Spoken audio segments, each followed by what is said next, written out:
अखेर मंगळवारी राज्य सहकारी निवडणूक प्राधिकरणानं सहकारी संस्थांच्या निवडणुकीची घोषणा केली। गोकुळ दूध संघासह कोल्हापूर जिल्ह्यातील सुमारे 516 सहकारी संस्थांच्या निवडणुका लवकरच लागतील। ज्या टप्प्यावर सहकारी संस्थांच्या निवडणूक प्रक्रिया थांबल्या होत्या तिथूनच त्या तातडीने सुरू कराव्यात असे आदेश राज्याच्या सहकारी निवडणूक प्राधिकरणानं दिले आहेत। दुसरीकडे गोकुळ निवडणुकीसाठी जिल्ह्यातील राजकीय हालचाली गतिमान झाल्या असून महायुती म्हणूनच गोकुळची निवडणूक लढवणार असं खासदार धनंजय महाडिक यांनी जाहीर केलंय। राज्य सहकारी निवडणूक प्राधिकरणानं मंगळवारी एक आदेश जारी केला। त्यानुसार न्यायालयाच्या आदेशानुसार ज्या सहकारी संस्थांच्या निवडणुकीला स्थगिती मिळाली आहे अशा संस्था वगळून अन्य सर्व सहकारी संस्थांची निवडणूक प्रक्रिया तात्काळ सुरू करावी असं जाहीर केलंय।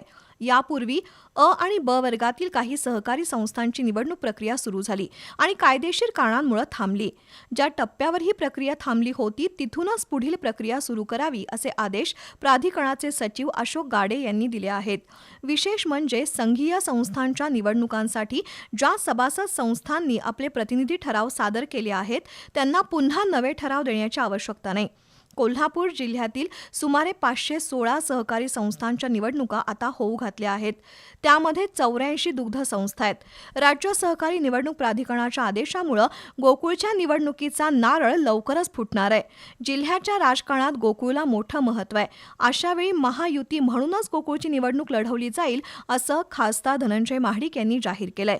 तर आमदार सतेज पाटील महाविकास आघाडीकडूनच पुन्हा निवडणूक लढवणार का, त्यासाठी त्यांना कुणाची साथ मिळणार याबाबतही मोठी उत्सुकता आहे।